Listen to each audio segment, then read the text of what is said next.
part of a Red Lightning Burning Man camp that focuses on regenerative living and social justice also with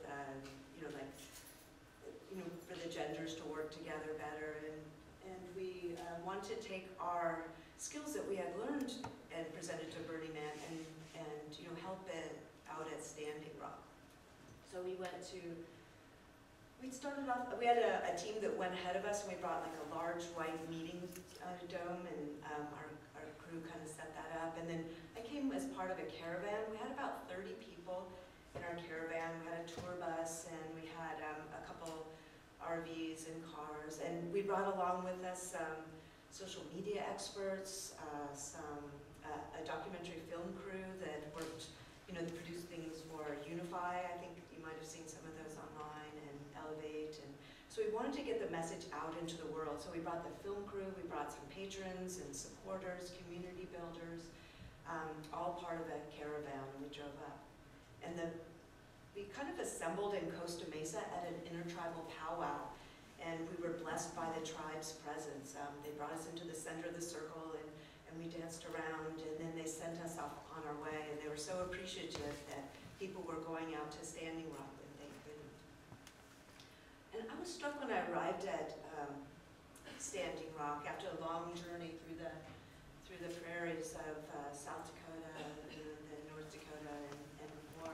It was just, the first image I had was like so many beautiful flags along this makeshift dirt road that ran through camp, and each flag, that was flapping in the breeze on this long white poles, represented a different tribe that had come from all over North America, Mexico and Canada, and practically every state that I found.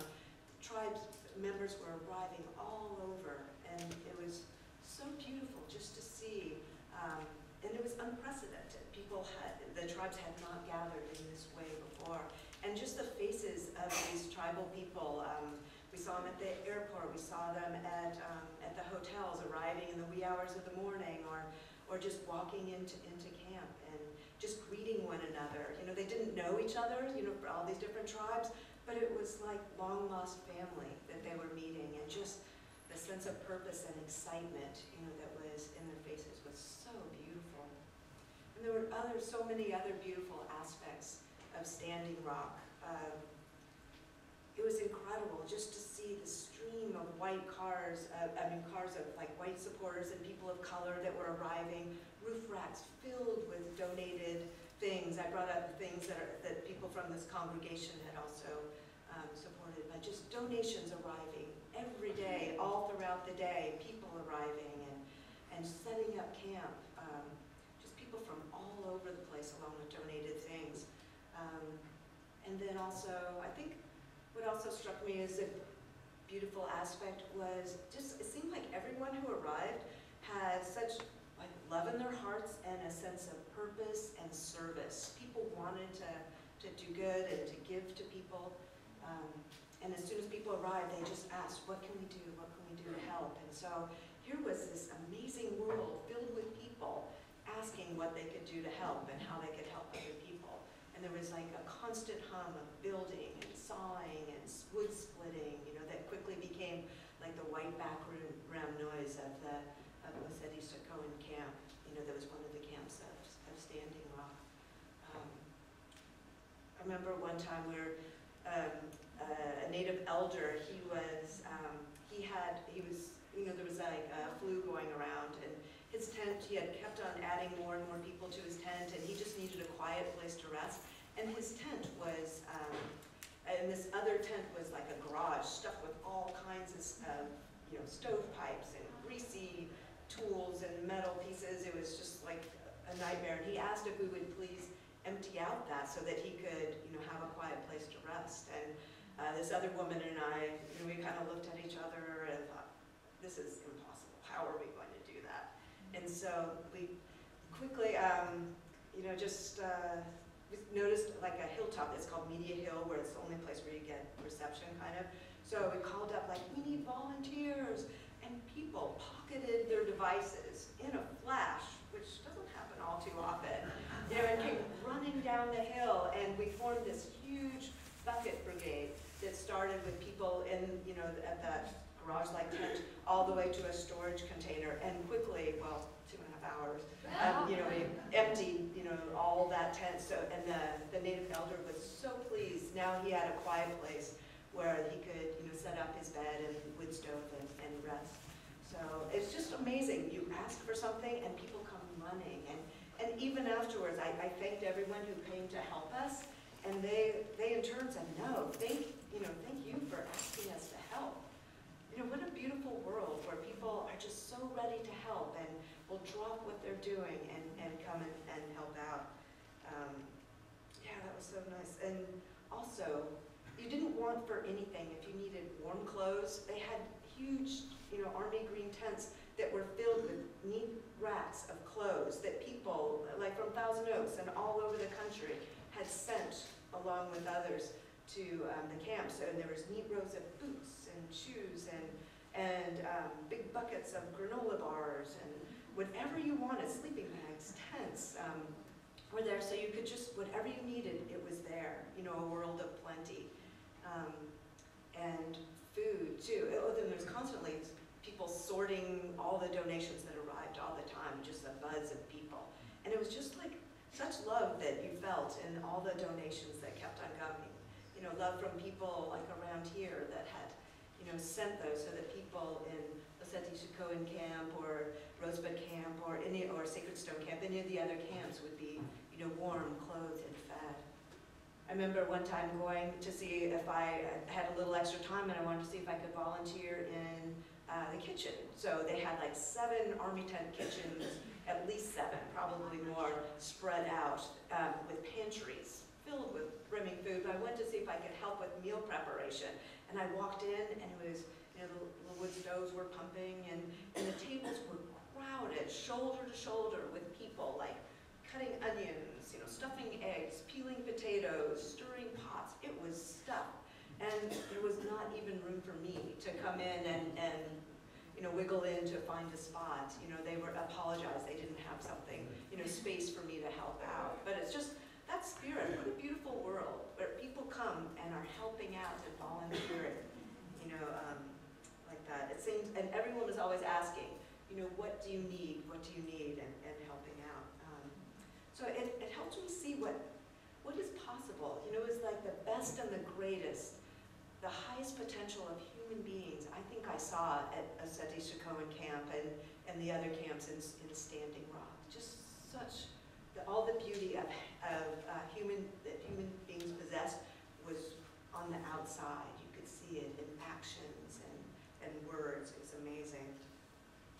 Along with this, also, it was kind of, with this world, it was also kind of like a clash with like the white culture way of doing things. My team arrived earlier and we brought up the dome. That's just after they set it up, and we also brought the solar panels to help with the kitchen that's across the way they can't see. So we brought up that. They arrived earlier, I think like a couple weeks earlier, and they had like a timetable and they were going to get it built and they were going to get it done, and they was go, go, go, and we can do this. And then they arrived there and everything came to like a screeching halt, and they needed to ask permission of where to put the dome, and it took 3 days, them just sitting and listening to the tribal elders. They had like 7 tribal elders that in a council along with other people, and so it took 3 days of listening before they were, my team was granted permission, to start building the dome in that place. And that's so different from our way, and that was a surprise for them, but they quickly, I'm so glad they were so sensitive, and they quickly adapted, saying, okay, you know what, we're just gonna slow down, we're gonna throw our timetable out the window, and we're just gonna start, start building, we're just gonna listen, and it really paid off. The White Dome that we brought up became like the main meeting space for a lot of the important meetings that took place. And I was so glad also, that they, they sent back messages, telling us, okay, wear skirts, because the Native American way, it shows respect for the women to wear skirts, and we wore them over our pants. It was cold up there. So we respected their ways, and it was all about kind of like, we were guests upon their land, so we kind of threw out, had to like kind of peel off our ways of doing things and kind of embody theirs. We were guests upon their land. So we wore skirts, and they didn't want music that wasn't Native American playing because they wanted to preserve the culture, of that. And we were told to listen more than we would speak. So I'm glad they warned us ahead of time. I did see and because of this, there was a huge influx of, white people and people of color and bringing the white ways and starting to build and stuff like that, that you could start to see some strong tensions. I mean, this was kind of not unlike what had happened like way back in that, infamous period of history when white settlers arrived around kind of Thanksgiving time and said, here, we're on your land, we're gonna do things our way, move on out. So here we are again, the majority of people arriving were white, and we were, kind of bringing in our ways and doing things. And so we had to just, kind of be respectful of that, of the tensions that created. Some of the tensions we saw were, like we had to dig a trench, from the solar panel to a kitchen that was right across a dirt road, and we got permission. It took days to get permission to do the trench, because digging on Native American land is a very sensitive issue because it's sacred land, and you just don't dig holes. And so we got permission, and then so we got some volunteers that were starting to dig it, and then like a whole group of indigenous men came up and started, really yelling, saying, "You're digging in sacred earth. That this is our land. You didn't get permission." And we said, and we just had to like stop, and say, "We are so sorry. We're so sorry that we were digging. We apologize." And we just kind of, filled back in the trench and had to come up with another plan to protect the electrical, when the snow came. So we came up with ideas instead of digging, but things like that happened quite a bit. People would arrive and start digging holes to make their campfires, and that, without asking permission, or because we didn't know. It's like people arriving didn't know about that, and so without knowing, they would create harm, and this would have a lot of irate Native Americans coming and saying, don't do that, and so we kind of saw, like the tensions, and I think this was reminiscent of the pain that white culture has perpetuated on the indigenous cultures, doing things our way. So we're being more sensitive to that. I also saw some anger in the eyes of some Native Americans as I walked by. They give me, a really kind of angry look, and that is, for me, and listening to meetings where a lot of people would express their anger against, the dominant white culture, and I, along with others, began to like wonder, like, should we be here? Are we hurting more than helping? Is this right that we are here on Native American soil, trying to help in our way?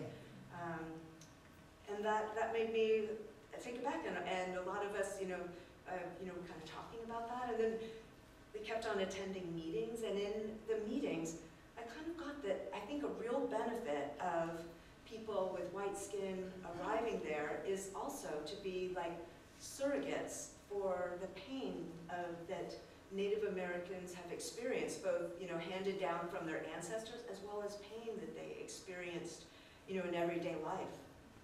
I met a grandmother and her daughter.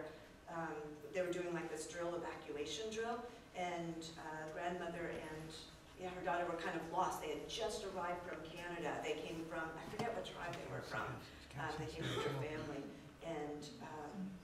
and I just brought them into the RV and cooked them a hot meal. It was in the early morning, and the mother was saying that she had to learn how to mother her own children because her mother, who was sitting right at the table, was taken away to one of the residential schools, and that was a way that white people had trying to erase the Native culture by taking away Native children, cutting their hair, burning their clothes, not letting to go back to see their parents, as a way of making them assimilate into the white culture. And this woman had been part of that. She said she received no comfort. She had to pick herself up by her bootstraps. That was the word she used. And so she didn't know how to be a mother. And this daughter didn't know how to be a mother, but she was trying to learn to mother her own kids, not by the example she got, but just by putting together how you're a good mother. So the pain of genocidal practices, carried on. There was 3 generations there that were deeply affected by that practice of taking Native American children away. Part of that. Other pain, I went to the post office to pick up some lighting for our dome, and it's this little tiny town, I think maybe 2 blocks long, called Cannonball. And as I went to the post office, a Native American man in a pickup, waved me over, and he said, "Yeah, I went to Standing Rock last week. That's pretty impressive." And I go, "Oh yeah, it is." And he goes, my family and I used to own thousands of acres, and when the Army Corps of Engineers wanted to build a dam, it was all flooded, and we lost all those thousands of acres. And that was something that broke a treaty of Native American sovereignty. So it was, just the pain, just in those encounters and in others. But I came to realize that we could really bear witness to the pain of the indigenous population, that we could, and that's what a lot of the people I came up with, as well as other people I saw around me in the meetings, we listened to the pain, and we received it, creating like a safe, sacred container, because this is maybe the first time they've ever been able to express their pain over the horrid treatment they've received, ever since the beginnings of, the interactions. So receiving, hearing them, and, crying tears and asking for forgiveness, maybe not anything we had done, but, contributed to, but also acting as surrogates for our ancestors who had done such horrible things. And I think it was healing in that way. And it was also healing for, I think, to show white support or, dominant culture support. I don't know the right words for it, but just to go, because so much in history, Native Americans have stood alone. They stood alone when Congress enacted laws that like tore up the treaties they had just enacted, and they stood alone when the millions of bison were decimated by hunters paid by the railroad companies as a way of like taking away their way of life, and so many other laws that carved up their land into little pieces when they had no conception of personal ownership of property. And being surrogates for that pain, and we're standing together, and I think I saw there was a lot of healing, and a lot of Native Americans thanked us for being there. The majority, I'd say we got about 90%, thankfulness of being there, and along with the angers, but we were grateful in all the meetings we attended to be able to hear out and listen to the pain, and in some way be a small part of a healing of wrongs that happened so long ago. Anyway, Standing Rock for me, amazing, beautiful world of what is possible and how we can, and it helps me guide my interactions today on how even small interactions, large interactions, to be there and to try and create that perfect world that I saw at that camp in my everyday life. I think just with small interactions, how we greet people and how we are of service, we can change the world to the more perfect world I saw, as well as hearing the pain of others and helping heal it. Anyway, thank you very much.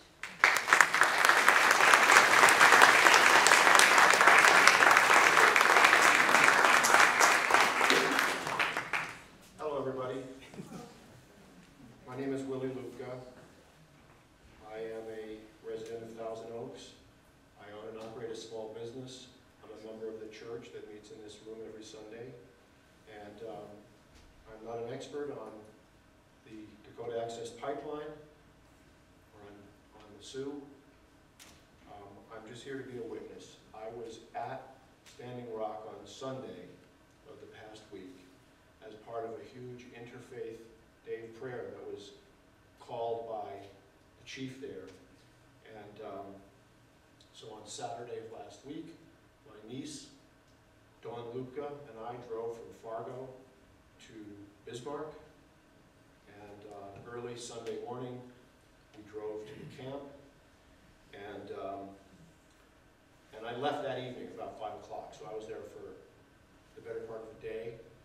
And so I didn't have as deep of an experience and an involvement as Jannelle or our next speaker, but I likewise had an incredibly unexpected, deep, powerful, transforming experience there. I do want to say that my talk, and I don't think anybody else's, isn't an advertisement for you to go. I got a message today because before you go, or at least before I went, you develop a network of people that are there and that are providing support so you kind of know what's going on. And a message came today that I want to share. From the coordinators of Ocheti Chatouin camp today, for their safety and the safety of those in the camp who are already stretched, no new arrivals are being accepted at this time. For all those who are more than 100% prepared for the Arctic conditions and have a reliable shelter and heat source, you're welcome to stay. All others at camp are being sheltered in heated locations until they can move. The Bismarck Unitarian Universalist Church, which is very, very involved with this camp, is a place that's helping people with shelter, food, and transportation. They're still welcoming donations of firewood, propane, and water, drinking water, and monetary donations. But the forecast at the camp tonight is 16 below zero. Don't go right now, despite the fantastic experiences you're hearing about. I lived in North Dakota for 14 years, and when I was living there, my father worked as a consultant for the Standing Rock tribal government, and I've been to Fort Yates and Cannonball and to the reservation way back in the 70s and 80s, so I have a feeling of a connection there. It's not a great connection, but I've been there. I have good memories. I had fun times. I was a young guy. I played basketball with other young people there. And as I have seen the news stories about the protests there, I've paid attention. I've been incredibly impressed with the commitment of the protesters, and very concerned about the aggressive tactics taken against nonviolent, peaceful protesters, the use of water cannons and attack dogs and other things. I'm going through a little bit of what led to my decision to go. So I was watching and concerned.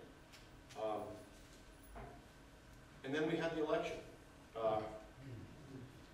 You know, on the way over here tonight, I was hearing on the radio that the incoming new regime is doing a witch hunt of people in the Environmental Protection Agency who have done things like sent emails about global warming or gone to a conference about global warming, presumably so they can get rid of them.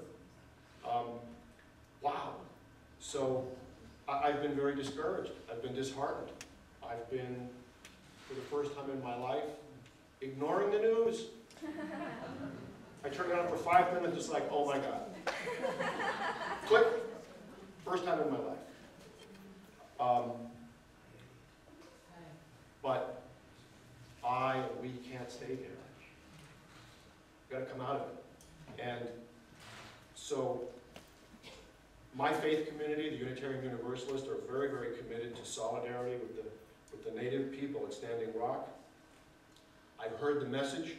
Our president, Peter Morales, went there, and in August, he issued this statement. He said, the construction of the Dakota Access Pipe Line is a textbook case of marginalizing minority communities in the drive to increase fossil fuel supplies as people of faith and conscience committed to protecting the interdependent web of all life and supporting indigenous rights. Unitarian Universalists cannot remain silent as land held sacred by our Native American siblings is threatened. We join other faith groups and Native tribes to support the Standing Rock Sioux tribe as they oppose the construction of this dangerous pipeline. I'm proud to see that Unitarian Universalists in the region are already joining the protest, but I know that more is urgently needed. I urge you to join the effort to bear witness to the injustice in North Dakota and add your voice to oppose the Dakota Access Pipeline. I heard that call. I have a friend from the congregation in Fargo who's a member of a group called Veterans for Peace.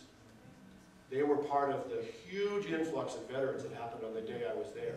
We arrived at about 9 in the morning, and there were cars and trucks coming continuously nonstop. When I left at about 5, there was a backup of 50 cars waiting to come in. It was nonstop, and a lot of those people were veterans, wearing uniforms, coming in with supplies, and lending their support. And my friend in the Fargo church was one of those, and I heard his calls. Our congregation here raised more than $1,100 in a Sunday morning collection to support the water protectors, which I was privileged to hand deliver last Sunday.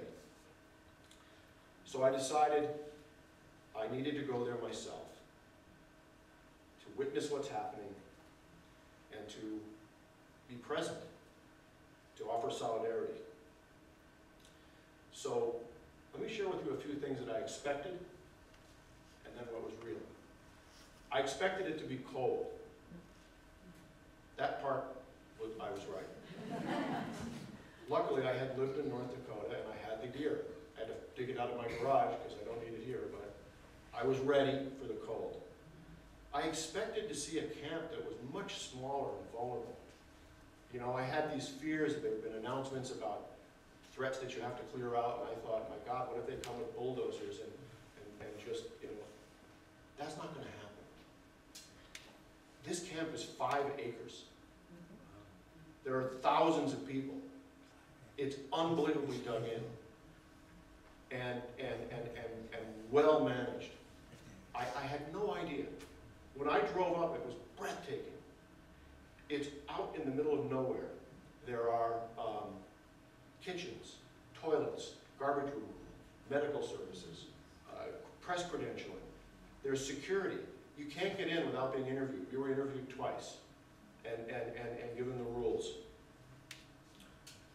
No weapons, no alcohol, no drugs, no misbehavior. If you violate our rules, you'll be asked to leave. And these rules are followed, at least from what I saw. It was a place of tremendous reverence and respect and purpose. So I was really surprised by how big it was, how well developed it was, given that it's out in the middle of the wilderness. I expected a higher percentage of white folks like me to be in the camp. Wrong. There were lots of white supporters, but it was a Native American community. I was a guest.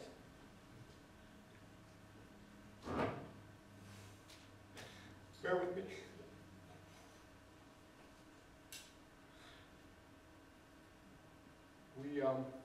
We pulled up after we were let in, and we had a truckload of supplies that we had bought. I stopped at Home Depot in Fargo and loaded up with firewood and with packages of toilet paper. And when we came down from the Bismarck Church, there was a big gathering there of people who were going to go, and I brought 3 passengers. A rabbi from Maryland, a young Jewish woman from New York, and a correspondent for Swiss Public Radio. We asked her, where can we see your stories? And she said, I'd be happy to tell you, but you have to speak German. We came in and pulled over to the side of the road, and I opened up the back of the vehicle, and immediately people materialized. And can I help you carry the wood? Everything that needed to be done was just done. There were 2 or 3 people right there. The rabbi was kind of elderly, and it was icy. So immediately she had someone on both arms helping her. And so there was just this instant community. And so we parked. And this was this day of prayer. So most of the heartbeat of this huge camp takes place at a place called the Sacred Fire, where there's a fire that's tended in a certain way all the time. And there are speakers, and so there was a series of speakers and singers and dancers that came from faiths all over the world there was a Muslim cleric who gave prayers. There were representatives of Native American groups from everywhere. One of them was from British Columbia, in an area where their prime minister has just approved an oil pipeline. Very similar situation. And they were there, again, an amazing plethora of inspirational speakers and messages and musical offerings. One of the speakers that morning was Dr. Cornel West. He said, "This movement is a form of revolutionary love." And that was the theme. You were there amongst this huge community, and you quickly realize, yes, there's a specific issue, which is the pipeline. And if you Google pipeline leaks and spills, you find out, oh my God, all over the country, they happen all the time. And the company that's building this one is one of the worst offenders. So all of the promises about how safe it is are subject to question. The real message is that I heard was humanity has to change what it's doing to the planet. And we have to respect our children and their children and their children's children now. We're responsible. So it's much bigger. The other part of it is Native Americans are here. They're here. They have a voice, they have a message, and they have a voice and a message we need to listen to. It's a message of truth about reverence. Reverence for earth, reverence for water and land, reverence for each other, reverence for the law enforcement officers and the people who work for the oil company, reverence for peace, reverence, reverence, reverence. I spent the whole day in this environment and I will never forget it. On the way back to Bismarck, we went to a potluck at the UU Church before we left town, and we were a group of whites in the car, and we went by some police vehicles and asked ourselves, would we have any reason to be concerned about how those law enforcement officers might treat us? And what if we were natives? What if we were Native American people, dark-skinned people? Would our experience going by those law enforcement officers be different? Of course it would. Of course it would. I heard stories at the camp of harassment, and I was reminded of after we went to a candlelight vigil outside Joe Arpaio's tent city in Phoenix in 2012, and on the way home, passed an old vehicle with a Mexican family surrounded by police officers in these black military uniforms, and thought how terrifying it must be, and how we're just going to sail on by with our white privilege. And a story my wife and I had when we went to the 50th anniversary of the march over the Edmund Pettus Bridge in Selma. On the way back to Birmingham, I was driving, I got lost. I was driving above the speed limit. I was pulled over by a police officer, and 3 police cars came up with their lights on and surrounded us. And they came over to the window and I said, "Hello, officer. How you doing this evening?" "I'm a little lost, trying to get back to Birmingham." "Oh, no problem. We'll show you the way, just follow us."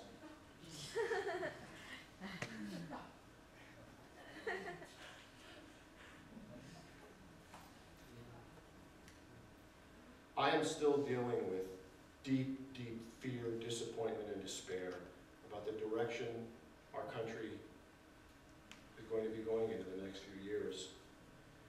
courage and the dignity. There it comes again. Of the people at Standing Rock has renewed me. It's given me new energy and a sense of what it's really about. It isn't about issues. There's something deeper than issues. It's about moral values. The right way to go on issues will spring from moral values. And the example of those people of principled, nonviolent, direct action, grounded in values, of reverence, of gratitude, of respect, is, there was a quote of a young Sioux in The Guardian that I read, and he said, even if we can't stop this pipeline, we still won, because we opened up everybody's eyes. Well, that's true for me. Thank you.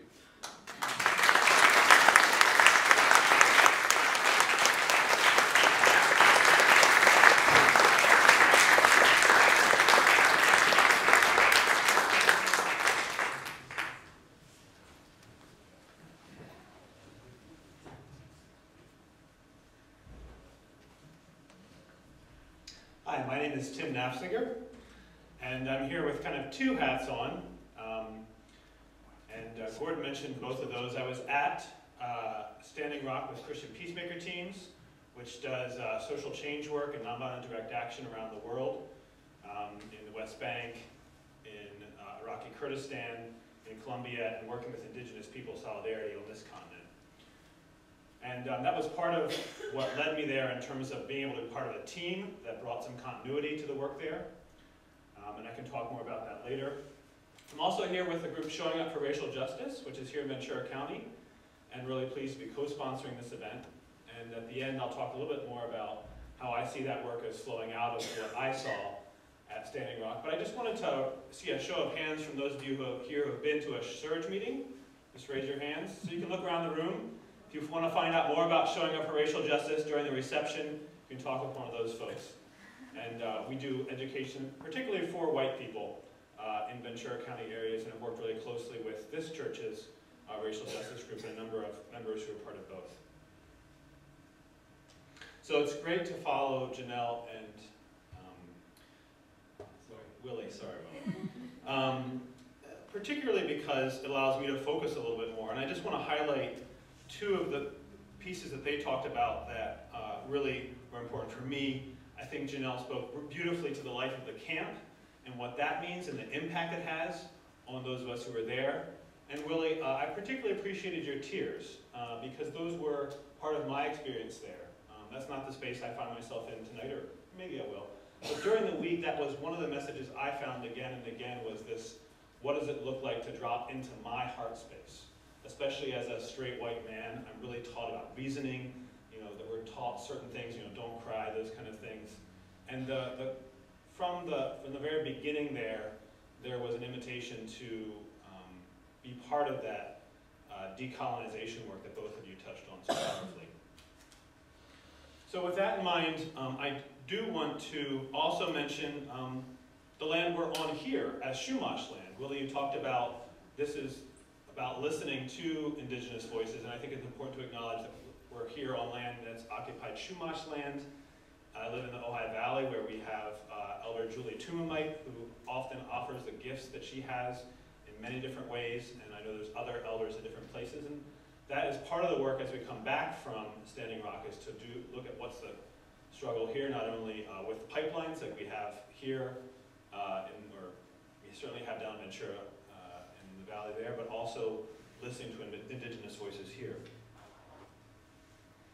So Dana, if you could bring up, you've got it right there, and I'll just step through this whole series of photos that I took, along with the story of camp life that we've heard. I think it's also important to tell the story of resistance and the ways that the community there is involved in weaving prayer and ceremony into taking a physical stand in various ways. And I was just part of two of those actions. The one that was a lot more high profile was on the evening of November 20 here on the Backwater Bridge. There you see my colleague with Christian Peacemaker teams, John Bergen, standing. He was there for the week before I was, and in many ways handed over to me, and he's worked as a legal observer. And so just a few hours after I got there, he'd been there for a week, someone came into the legal collective, one of the many well-run collectives that the two of you have mentioned on camp, and said, you know, in 30 minutes, we have an action at the bridge. And this is the bridge he was referring to. It's on that side that we're looking at is where it's land now, you know, so-called owned by Dabble. That was Dakota land under the Treaty of 1851, was owned by a local rancher, and then in September sold to the Dakota Access Pipe Line builders, which is Energy Transfer Partners. And this is a public road that, with no legal basis, the police have been blocking for a few months. And they actually put those two trucks there. And so that's the background to the next slide that you'll see. About an hour after we got to the bridge, the semi-truck showed up and began trying to move one of the trucks, which in some ways is a symbolic action, but was also an expression of the frustration of some of the local people who felt like they, you know, getting to Bismarck, which is up this road, almost an hour's drive, was much harder for them because of this blockade. Getting to the hospital, all those pieces. So go ahead to the next slide. And so the action just started there with about 7 or 8 people putting chains between one of the trucks that was there and the semi and trying to pull off the bridge. Go ahead and go to the next slide.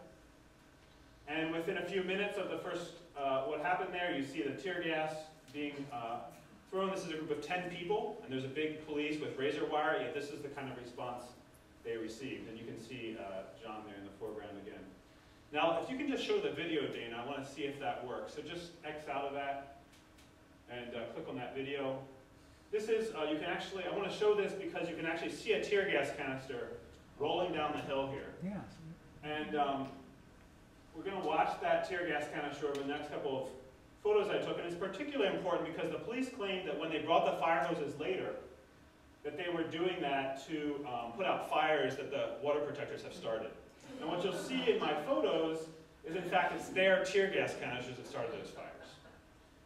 So if you just go ahead and hop onto that one, yep, you'll see, and then go ahead and click forward. You'll see it rolling down the hill, and that's actually a water protector there. And then the next slide, you'll see, well, the fire hasn't started yet. So there's the fire just a minute or two later. And when I first saw it, I didn't make the connection with the tear gas canister until I looked back at the photos, and others had seen that happen. And it actually does get fairly big over the next couple slides, so go ahead and go forward again, and then go forward again. And you can see also people are starting to gather. And then the police finally put it out with a fire extinguisher, which, so, you know, again, the premise that they needed this fire hose there to put out the fires when they obviously dealt with that one. Again, the blatancy of the lies was really striking, and I think is particularly important to frame as the two of you have in this ongoing colonization that has been going on and genocide that you mentioned, Jannelle, that's been going on for 400 years in this area. And that was a fresh and visceral connection for the indigenous people that were there on that night. Go ahead and go forward. Go ahead and go forward again.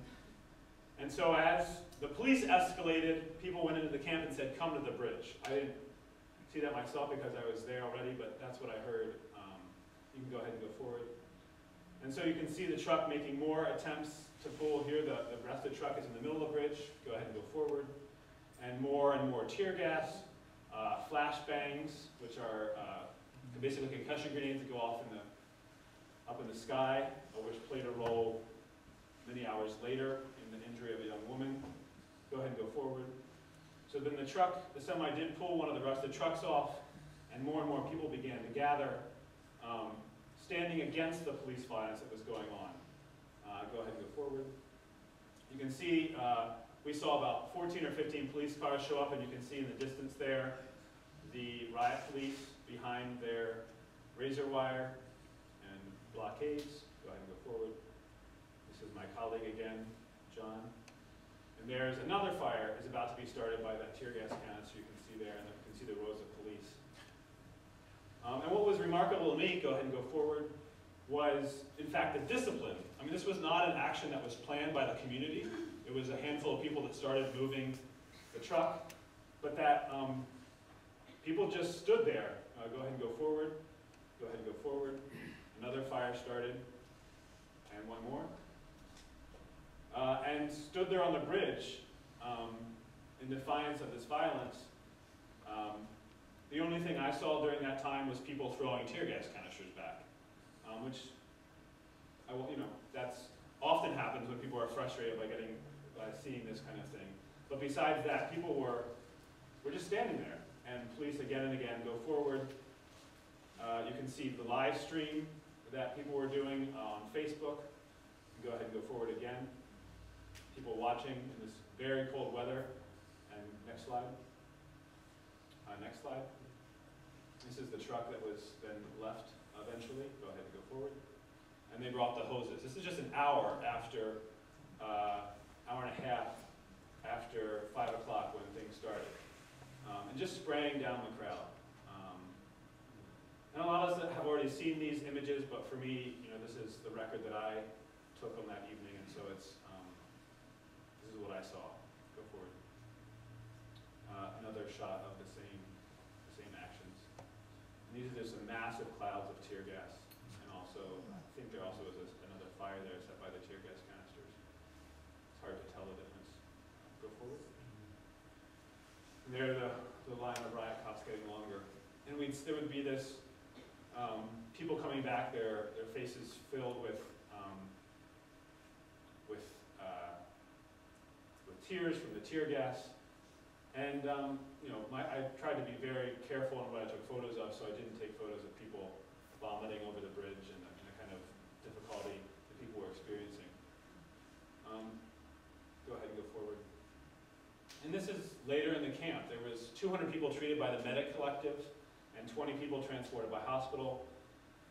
This was earlier in the evening. There was one elder who his heart stopped and had to be resuscitated. One person lost an eye due to the rubber bullets. And then at 4 a.m., and I didn't witness it myself, I was only there for the first 2 hours, but I heard secondhand about Sophia, the woman who was standing by one of the trucks. And at this point, as I was told the story, it was National Guardsmen there, who just fired a concussion grenade right at her head. Now this is one of those flashbangs. It doesn't have fragmentation in it, but when it goes off right next to you, it just devastated her arm. And as I understand it, she'll likely never have the use of that arm again. So this was a really intense experience to come into that first evening that I arrived in the camp. That's Sunday before Thanksgiving. Yeah, so that's a Sunday before Thanksgiving. And I can talk more about that experience later during our question and answer, but I thought I'd just share those photos. Can you pull up the map of Asceti-Chacoan? I want to build on what the two of you shared about Asceti-Chacoan now, the place where I focus my time. And I do want to mention that there's 3 camps. Standing Rock was the first camp that's on private land on the Standing Rock Reservation. Then Rosebud, which is right down here. You can see it says Rosebud Secongo, which is just across the river. This is the Cannonball River running across the map here. And that was just on reservation land, and so it's a little bit safer. And then by far the massive camp that the two of you both were talking about, that we were all at, is Asceti-Chacoan. And you can see, this was a map I found in the legal tent that shows some of, you can't see it from here, but shows some of the kitchens. Those are the little red icons. Here, and there. And that's, again, just the amount of amazing organization that happened in that camp during the time I was there. So when I arrived the following morning, on Monday morning, they asked everyone who goes to the camp to participate in the orientation. And it's only an hour and a half long, but it was incredible to see how much it had been drew on the request of the indigenous elders who were leading the camp in terms of really challenging what you described, Jannelle, as white culture or white supremacy, that so many of us who are settlers bring with us in these contexts, and helping us think through what does it mean to adjust and to listen and to be part of challenging that culture. And so I'll just share a little bit more. One of the things that they talked a lot about was the 7 Lakota values of prayer, respect, compassion, honesty, generosity, humility, and wisdom. And looking how each of those values were pieces that we were asked to participate in during our time there. And also the emphasis that you mentioned, Jannelle, of just being of use, and both of you talked about that, and I saw that as well, that this is a place for service in many different ways. It's not, for a lot of the camp, it wasn't about being out in the front lines, which you saw there on the bridge, but about participating in the life of the camp, chopping wood, and lots of other ways to share. Another part of the orientation that struck me was Oseti being described as a resistance, ceremonial prayer camp, and inviting everyone there to walk in touch with the land and with themselves. And I could really see the way that grounding permeated the life of the camp. From the 7 a.m. prayers, actually might have started as early as 5:30 for some, that eventually went down to the water every morning, the Cannonball River for prayers and putting tobacco in the river. And the life of the camp, which was a gift economy of sharing. And again, being invited as settlers on the land to shift out of our mind space and really think about what it means to be in our heart space. And that was the challenge for me all week, especially in light of what I experienced on the bridge and what other people experienced in other actions. It's really challenging sometimes to say, what does that really look like to be in a heart space when we're trying to push back against the lies from the police and the messages from the Dakota Access Pipe Line.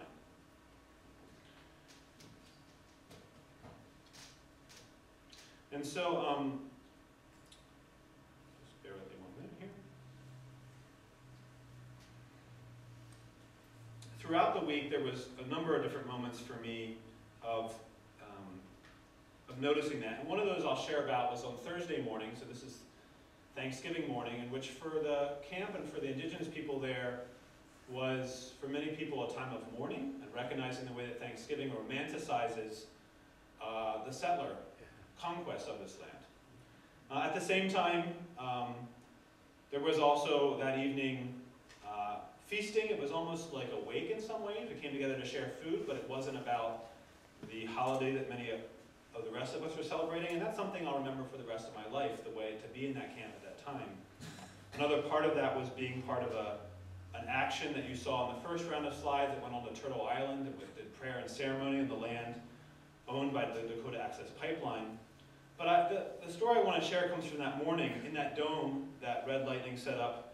It was 8 a.m. We were all preparing to go out. And when you go out on, my experience of going out on actions there was that you don't really know what's going to happen. You're just trusting the leadership. Because it's important that there's a small group of people that work with elders to plan these actions, and most of us are just participating.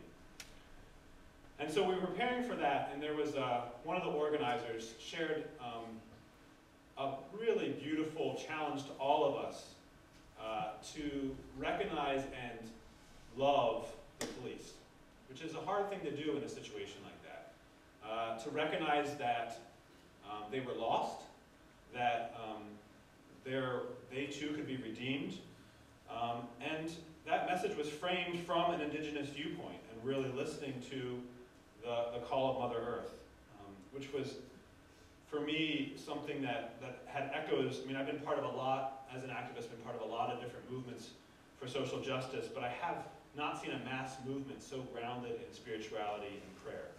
And that introduction to that day was echoes for me of what I imagine it was like to listen to one of the sermons during the Civil Rights Movement that grounded that movement in many ways.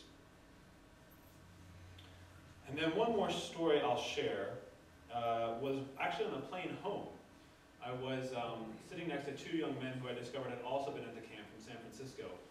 And one of them said to me, you know, most days of my life, maybe 3 or 4 times a year, I think about the indigenous people of this land. And that's true, I think true for a lot of us.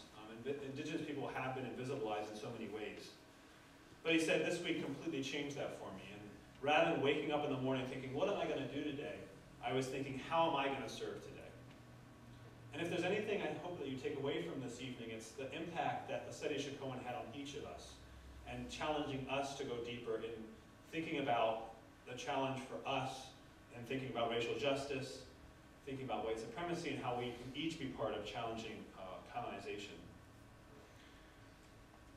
And so I think that's important, especially as we look at this, as we look at 4 years of Trump. I mean, Willie spoke to that very directly. I see in the study of Cohen the seeds of a very powerful movement that isn't going to stop there. And I'll close with these words from Chief Leonard Crowdog. This is actually from the end of a video I watched. Many of you might have seen the ceremony where veterans apologized to the people of the indigenous people there at Standing Rock. It was incredibly powerful, given the history of the U.S. military on those lands. And the very last line of the video, in Chief Leonard Crowdog's response, he said, "We don't own the land owns us." And this one is the stage one. Thank you.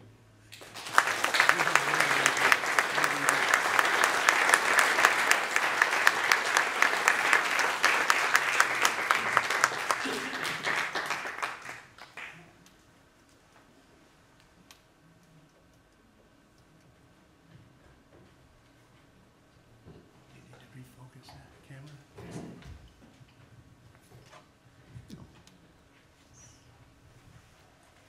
Open floor, comments, feedback. And we have microphones to speak in Questions. so that everybody can hear and so Raise that your you're hand and recording.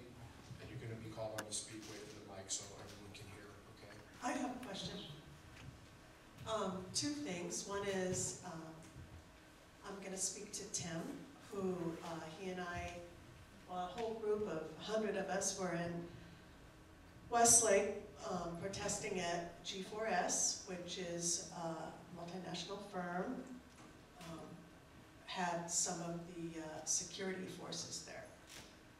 Can you speak at all to what you saw there in terms of other than police, or did they make themselves look like police, or just speak to that a little bit? And then the second thing is, us doing that protest was because NoDappleSolidarity.org recognized them as a target. And do we have any takeaways tonight in terms of future actions? Yeah, thank you for those questions. Yeah, what I witnessed myself on the bridge was National Guard and police. And my understanding of G4S's role is that they're much more like, they're less visible, but kind of higher level security. And it was interesting, I had a conversation on the Friday morning I was there with one of the, actually a former member of Christian Peacemaker teams who's been part of organizing month in and month out with there. And he said, you know, one of the challenges, Tim, is that while we're bringing a real economic cost to Energy Transfer Partners. That's $100 million that they've lost, and that was a couple of weeks ago that I saw that stat. But the group that's profiting hugely is groups like G4S. And that's something for us to think about, is what does that mean for these massive, heavily armed corporations to just grow in strength at this time. Yeah, I don't have an easy answer to that, but it's definitely was on my mind that week, because that's the group that Energy Transfer Partners is paying, along with overtime for the police and the National Guard. In terms of next steps, that's what, for me, is why showing up for racial justice is such a key group, because it's a unit to organize with and to be together, and we've been part of that. I don't feel like I have off the top of my head a sense of next steps, but I think Gordon talked about the action that's happening. Was that downtown LA, Gordon? Downtown LA is the action tomorrow? The action at Pershing Square at noon. Yeah. So, you know, those, Big one, too. for those of you here, that's a little bit closer for those of us over further west of Ventura County, but there are opportunities, and I hope that we can continue to find ways to publicize those. Because that's one of the key messages that we take with us is how do we continue to be active. So yeah, that's useful.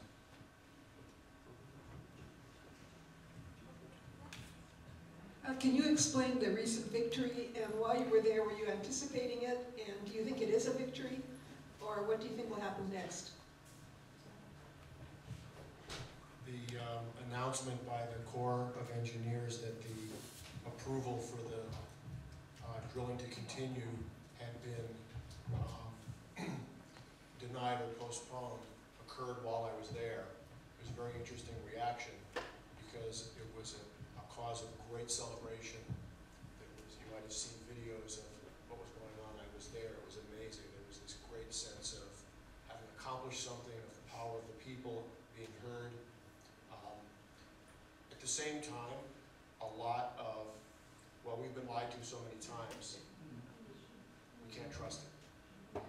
So, mixed feelings, but the news seems to be that the immediate go-ahead was denied, and so, but I can't claim to be expert on the details. Just to speak to that, I heard just before, is this working? Yes, let's get closer to your mic, please. Very close. We were talking earlier, Can you?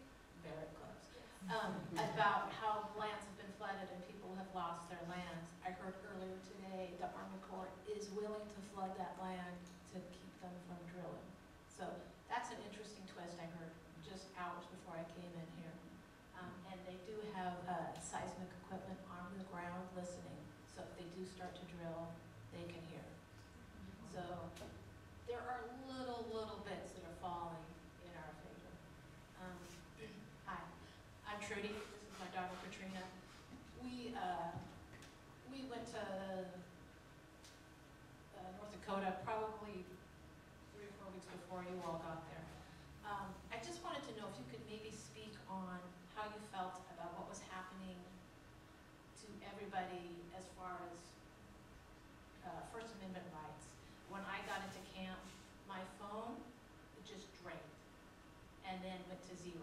And I've spoken to numerous people that have had the same thing happen. The helicopters, the planes, the lights that shone on us constantly. I don't know if you had any input if that happened to you and your equipment when you're there, because you'll notice a lot of people are videoing and live streaming, but they can drain your phones. Like our government, it can come in and stop your phones. And to me as a citizen, is frightening. I don't know if you had that same experience. I'll speak briefly, and then Jannelle was there overnight and for a longer period and may have more experiences. The day I was there, there was continuous, nonstop aerial surveillance, up close. In fact, oftentimes you couldn't hear the speakers because the helicopter was so close. These are unmarked helicopter, and it was very intimidating. And on top of that, there were small airplanes circling from higher above without any markings. So the sense of surveillance and it being sort of somewhat threatening was constant. I did at one point notice a drone overhead, and then somebody let me know, well, that's ours. So it had a name. It was like Eagle Eye or something, and it was being used to create images of what was going on that the organizers could send out. I didn't get a cell phone signal, and it reminded me of something I meant to share and didn't get to, which is fine, but I showed up and immediately realized for me to be taking photos here is out of place. I shut the phone off. There was one time when I climbed up on a hill and I was kind of off on my own. I turned it on for a minute and I had a little bit of a signal, and I snapped one picture to a friend of mine in Maine who was saying, how are you doing? How's it going? And I took one shot way far away from the sacred fire, which I have up on here, but it's just another shot of the camera. But anyway, what about the lights and cell phone? My cell phone drained really quickly. I assumed it was part of the cold. It didn't seem too much. I did have some friends that posted things on Facebook that wasn't just taken off. It just disappeared from Facebook. Yeah, the planes always overhead. So we just had to assume that whatever we were saying could be heard. There's infiltrators that came into camp. It was kind of funny though. They put like dirt on their face and made their clothes look really dirty when no one in camp really looked like that, so they were easily spotted. But you just had to assume everything you said was heard, and who knows who you were talking to. But everything was said with such heart that there wasn't really anything that that could be said on. And when we would do direct actions, we, like you mentioned, we didn't know where we were going. You know, we just were all gathered ready, and then we were told where to go. It was all different locations. Can I just add one thing? Back to my point about how well organized it was. One of the things that was going on when I was there was that there were Native American people on horseback on the perimeter at all times. You had a sense that you were being looked out for. You had a sense that there was an infrastructure there that that you were protected by. So, just another comment about the experience. Two different questions. The pictures you took at the bridge, that was a lot of officers there in a hurry behind the wire, and you were saying that Bismarck is an hour away, and I mean, how did that many people get there that fast when it was kind of a spontaneous demonstration? And then the other question, I heard the Army Corps of Engineers yesterday or the day before saying that they're looking at moving the pipeline, that the pipe already goes to the river, but there's not going under, but the 50 miles upstream, they're going to they're looking at okaying that 50 miles upstream. And as you said, this company is notorious for pipelines breaking. Doesn't that still destroy the drinking water and the water supply 50 miles downstream where these people will take this?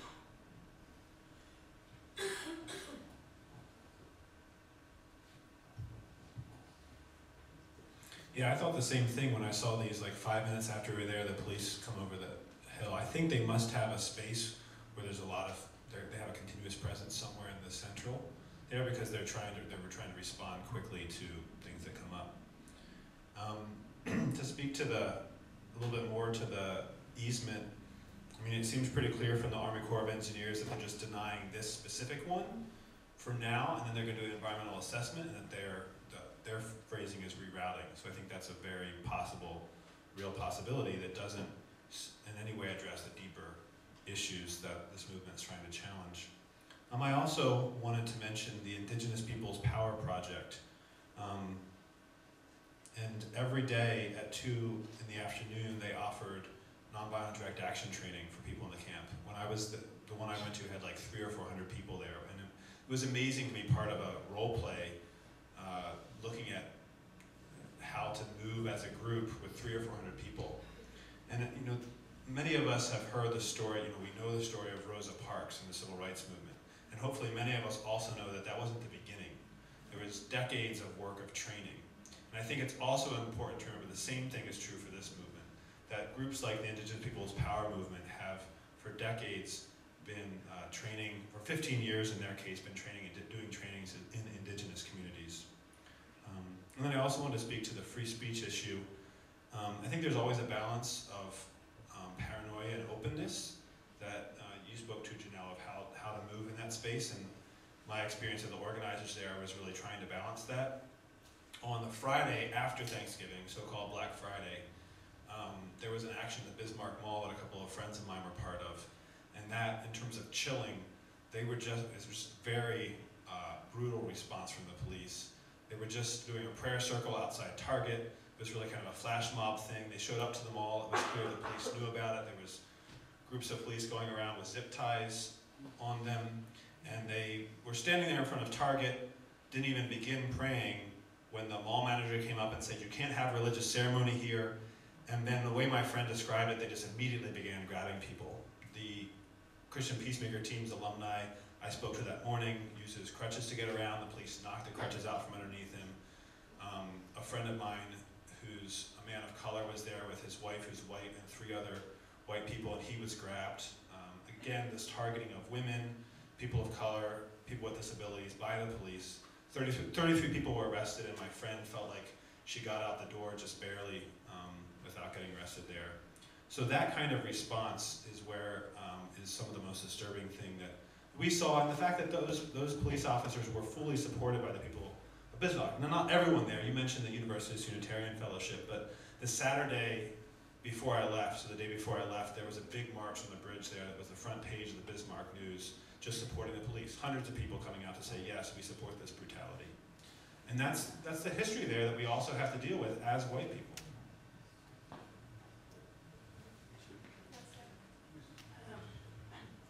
Hi. Thank you all for speaking. Yeah, I will. So I want to, Tim, work with you, but I thank you for showing us your photos, kind of this eyewitness account of what actually happened there. That hasn't accurately been portrayed in the media. I know I was watching the action on November 20th on the bridge from a live stream as it was happening, and it was extremely difficult to watch, and knowing that I knew people there that were there, it could be in harm, and it felt very much like an attack on me too, and that might be because I've lived a very sheltered life in my community. I'm curious to know, because that was traumatizing to me to see. I don't know what was happening there by our government on people and hurting people, and being in that environment, not to make you have to go back there, but just what is being done. There's so much trauma that's happening to people out there. There's also continuous trauma that the natives are re-experiencing over and over again. So I'm just curious to know maybe if there's any insight that came out of there, how they're dealing with this immense trauma, and how we can go forward in a healing way. Yeah, well, Jannelle's a psychotherapist, so I'd be interested to hear her thoughts on this. But I will say, I do want to say, first of all, never apologize for empathy. Being moved by what you saw there, I think, is something that was the experience of a lot of people watching that live stream. And I think it's part of the power of what moved. We did see a shift in the coverage of Standing Rock, I think, in that week or two after, and the groundswell of support. And that was in a part because of that empathy of thousands or tens of thousands of people seeing live, and many more watching the video later and seeing that the police were lying. It was so blatant. And I think the trauma is something really important to talk about. I just speak a little bit about my experience. I know that was what a lot of people were dealing with. There was a lot of, I didn't go there, but there was a collective of people offering support. For me, I found it kind of the first day or two afterwards, I was still kind of in maybe adrenaline mode. And it wasn't until, I believe it was Friday morning, so this is the day after the second action I went on, and I was sitting on Media Hill, and there was this group of deaf natives who call themselves the Gathering of Deafatives, and they were standing there doing a live stream, and each of them was taking turns signing their solidarity with Standing Rock, and their interpreters were signing, and their joy and the empowerment and the strength they were showing together was so moving to me, I just started crying. And that was the moment for me when I realized, okay, this is my body finally catching up with what I experienced on Sunday night. And it was so beautiful to be there and just be a witness and watch and listen to them. It still makes me smile just thinking about it. And speaking to the trauma that occurred, they had a huge, just like all the donated goods and people arriving, they had healers and psychotherapists and doctors arriving from all over, and they had a medical tent that was like fully staffed and brimming with people willing to help with all different modalities. They had like acupuncture, they had essences, they had massage, they had deep tissue work, they had of course psychotherapy, and there's a specific thing, it's called critical incident stress debriefing, that really helps when you experience a trauma, for it not to settle into PTSD. Within the first 24 hours, if you kind of talk and ask certain questions, you can really prevent, a traumatic experience from, remaining in the forefront of your brain and becoming PTSD. So people were extremely well trained, and huge lists of all that was available for any any type of psychotherapy or medical help at all. It was amazing. And the fire, sitting around the fire and telling stories was also a powerful way that happened. One of the nights I was up late waiting for some people to come into the camp I was hosting and listen to the story of someone, of a young indigenous man who actually is a firefighter, fights wilderness fires, and just a month ago felt compelled to be there. And I could tell that as he was telling the story, it was part of his process of what, he had seen the woman whose arm was deeply damaged by the concussion grenade, which was one of the most traumatic things that night that anyone witnessed. And to hear him telling that story around the fire there, I was reminded of how that the fire itself can be healing. There's a technical term for it, something with the way our eyes work, but there's also a spiritual component.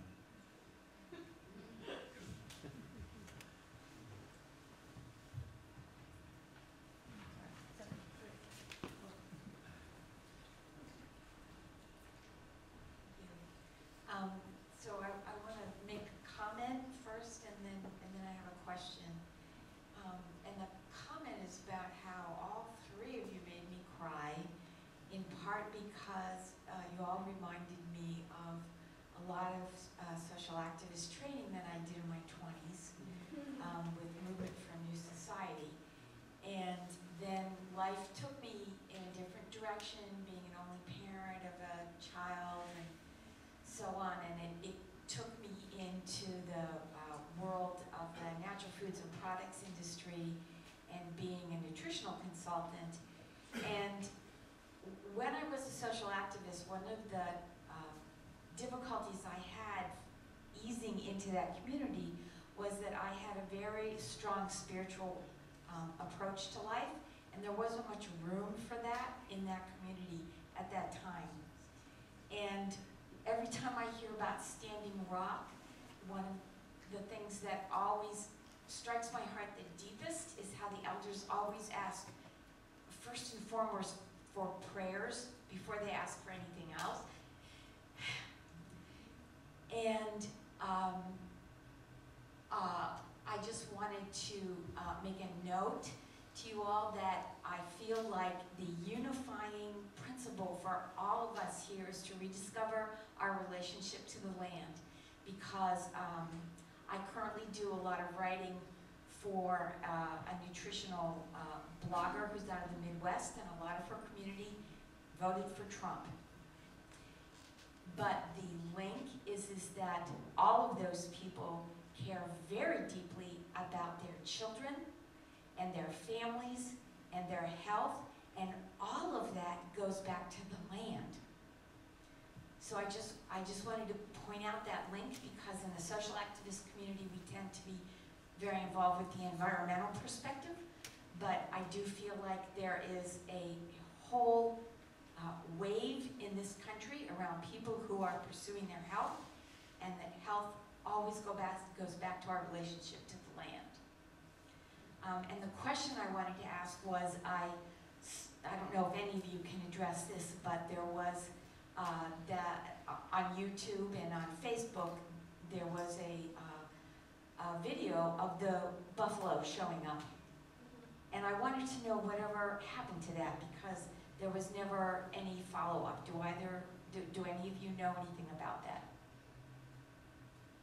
I heard just a little bit that it was kind of a contrived experience, that they had knocked down some gates and were some fences and driving them, but I don't know more than that about it. They were actually driven to the site? Yes.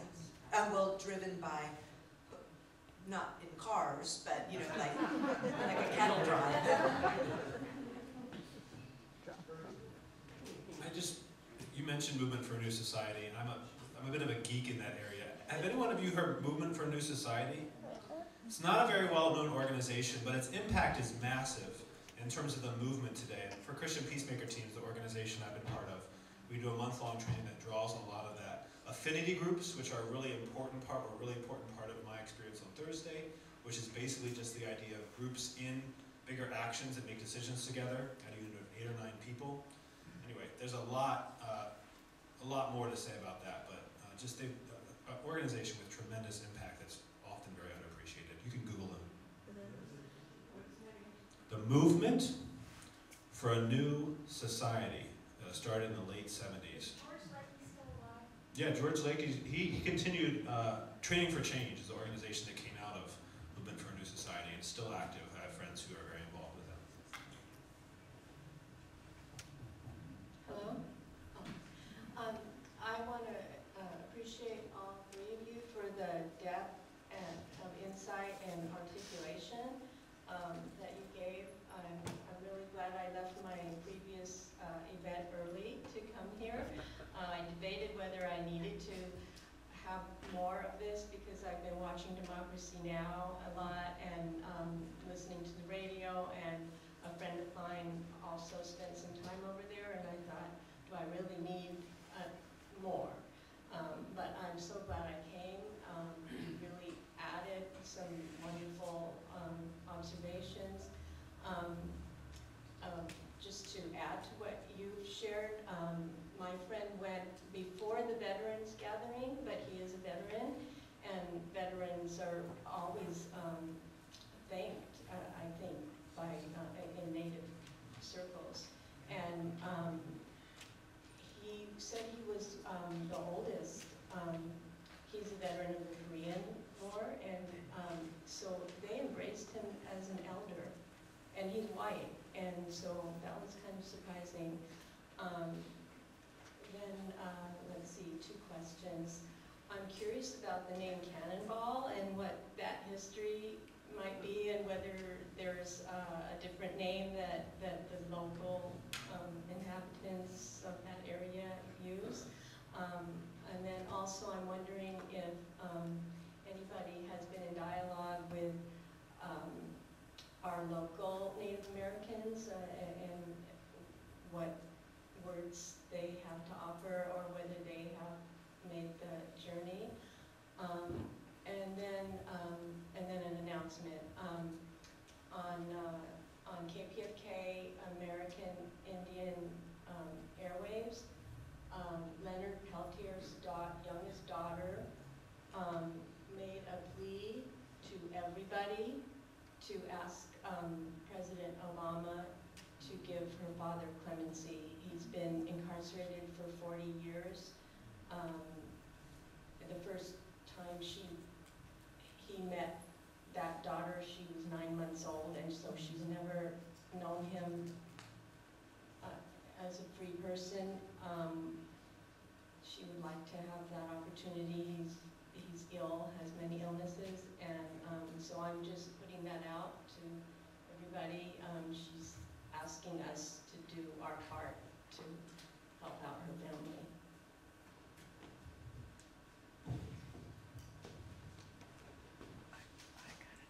Well, I moved to North Dakota in the early 70s, and it was known as Cannonball then. I don't know the history. I will say that I've had the observation that the name Standing Rock, there must be a rock somewhere, but it's so perfect to describe the resolution of these people. What a perfect name.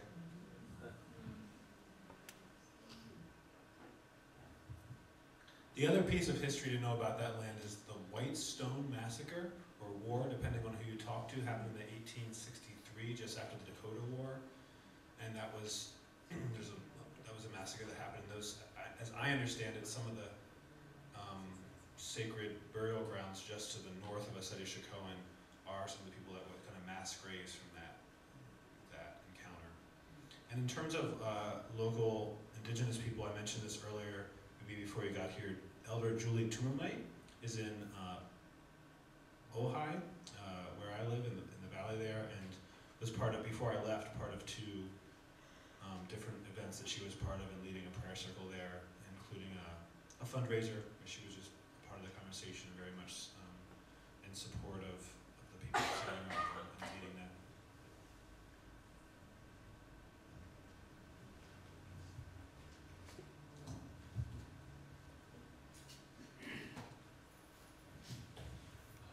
My name is Vince Vlasic, and I'm sorry I didn't hear the first 30 minutes because I was coming down from Santa Barbara. And, but I've been following this issue for several months, and of all the media that we have in this country, the only news media that's actually covered it very thoroughly can't say enough for that station. I stay up till midnight just to listen to her, even though I understand you can pick it up on the internet in the morning. I've been addicted to that show now for probably the better part of 5 years.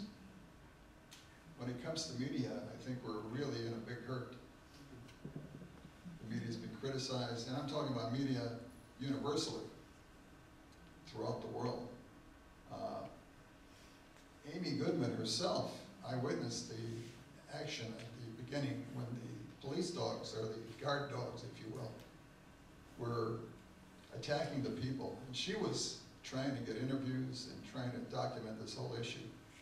And she was extremely effective because in the next 3 or 4 programs, she kept showing those videos where the dogs viciously bit people, their mouths were bloodied, and this image remains on people's minds, at least those that were able to witness this.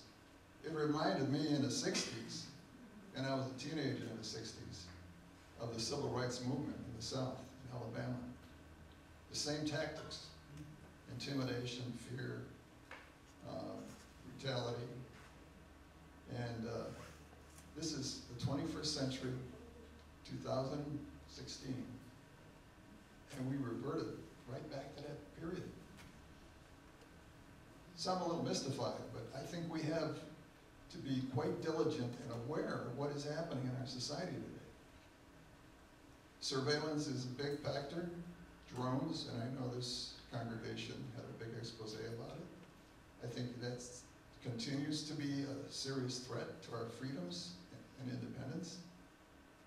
And if we don't wake up to this, I think we're going to be in a situation where one neighbor won't want to talk to another neighbor for fear of what's really being said and how it can be used against them.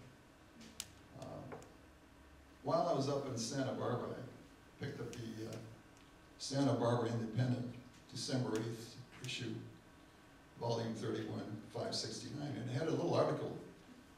It said, "Veggies for Standing Rock," and I'm a little curious if the people up on the panel are aware of these people. They're identified as, they're from Carpinteria, as Jason Lesh, Chris Everett, and Donald Watts.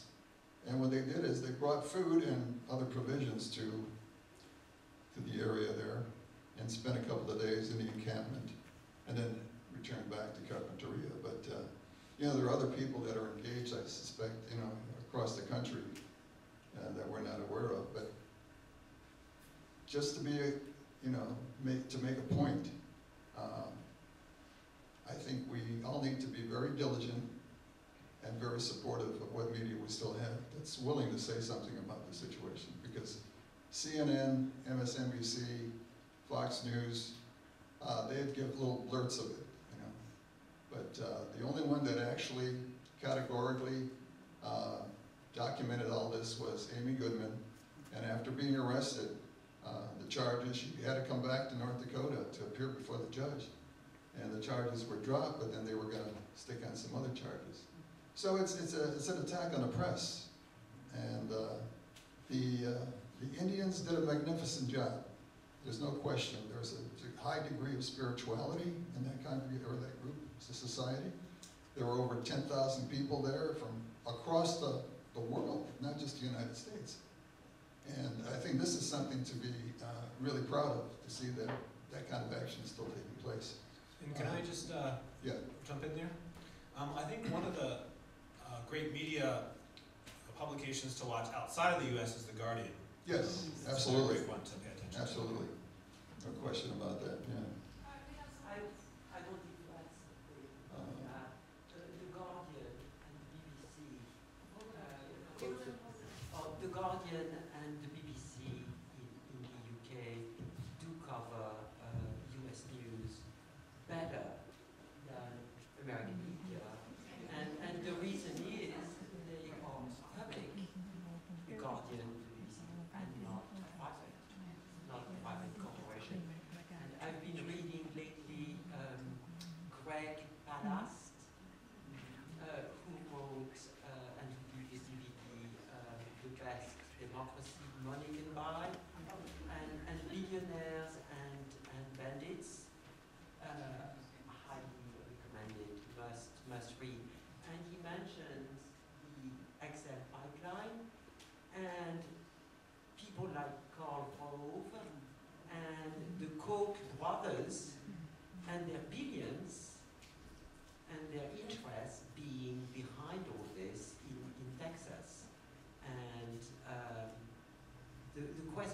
now, how do we get rid of the billionaires? And their billions? Because that's the way to retrieve a little bit of the democracy that's gone when these people are controlling everything, elections, and election results included.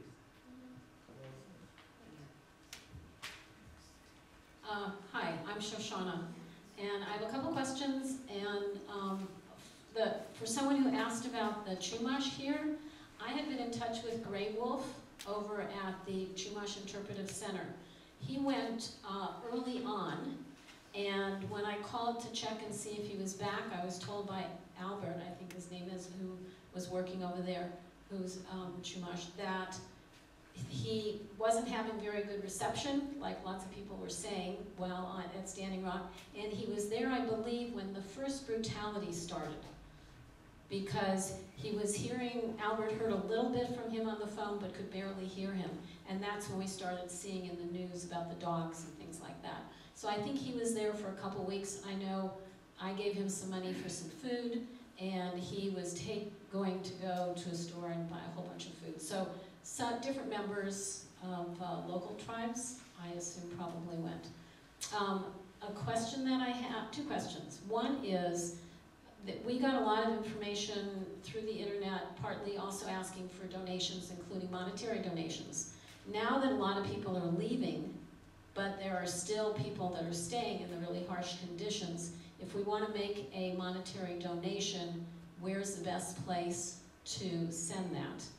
And if you know the answer to that. My second question is, I'm wondering, did you have opportunities to build relationships with any individual tribal members? Because it sounded like there was a lot of group things going on, but opportunities to really just sit for a period of time and talk about and hear a one-on-one personal stories.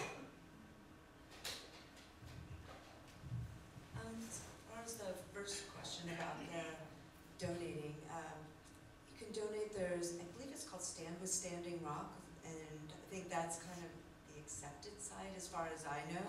And they're collecting money. They want to send the Native American elders to Washington to go talk with Obama.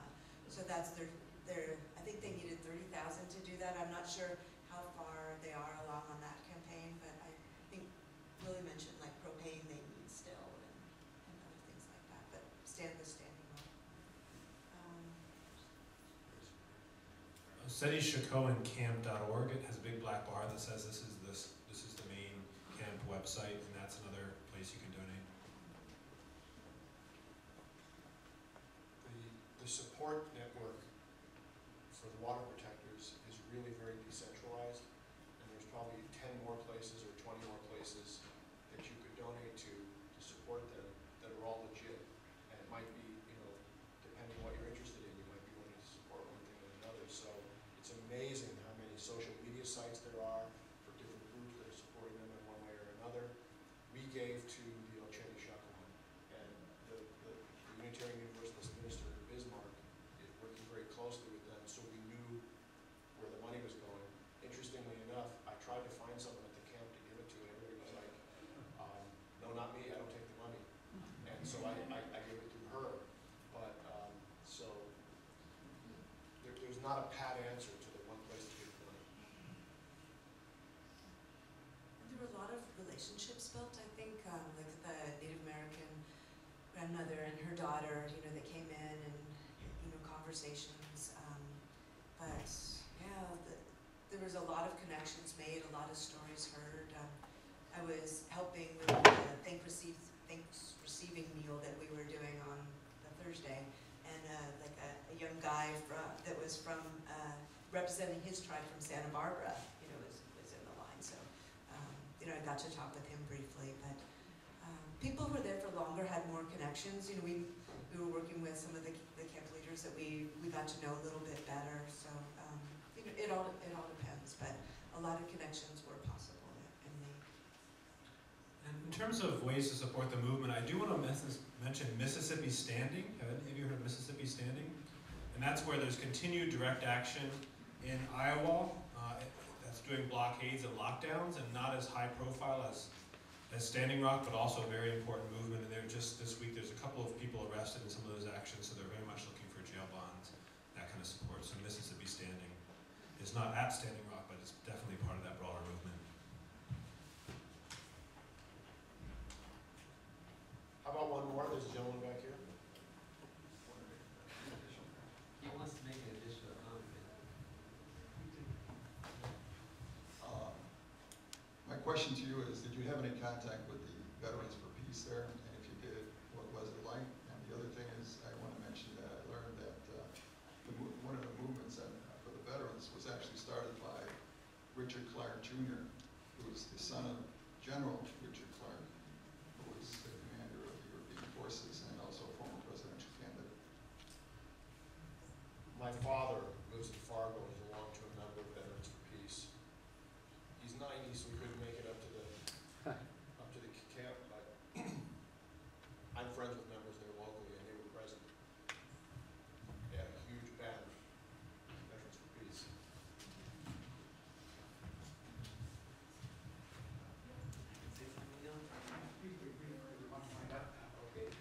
My name is Steve Edinger. I want to thank the three of you for making the effort to go there.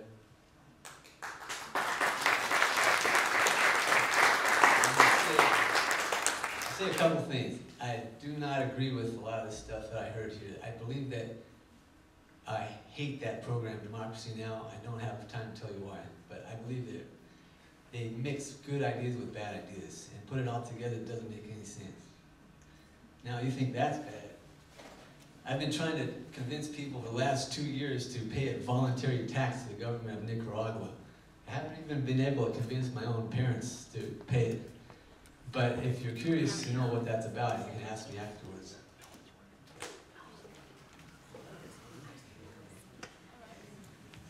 Anyone else wants to speak? I have a question I've been waiting to ask also. As far as what kind of action can we here today do that might make a difference? And one of the things I've heard is that there's a number of banks that are funding this and other financial institutions. I have a list of them, and you can get a total comprehensive list on the internet that has contact names and organizations and all that stuff, phone numbers and emails. But so I would suggest major banks like Wells Fargo and Citibank, Bank of America, and some of these, if you have accounts or checking accounts with a commercial bank, please consider going to a credit union that you would actually be an owner of, because if we can take some of the money away from some of those big corporate banks, I think we'll be better off. So do you have a comment on that idea? Yes, that's a good idea. My group is advocating for that as well. Actually, I kind of want to follow up on that. I'm just curious, how many people here, this is a progressive group, are aware of and listen to KPFK? Okay, so about half the group. So I just want to comment that I think that one of the big lessons of this election has been to learn the importance of media, and we're very lucky in this area to have a truly publicly owned radio station in KPFK. They do not accept any corporate donations, unlike NPR. And if you want to regularly hear Democracy Now! At 9 o'clock in the morning, all you have to do is set your radio dial on 90.7. They also have Tom Hartman. They have various other programs. 5 o'clock in the afternoon is an amazing news program with Ian Masters. So I just want to encourage you that if you haven't access to that resource, it's a very important one for those of us who are looking to create change in the future. I also just want to add that in addition to boycotting the banks, boycott Conejo Phillips, they're behind the pipeline, and they're kind of an East Coast thing, but whatever you can do to boycott them, do it. And the other thing you can do is keep talking about it. It's so not played up in the mainstream media. Post it on Facebook, talk to your neighbor, start up a conversation. let's get this out. The mainstream media is not covering it, but we can do our best.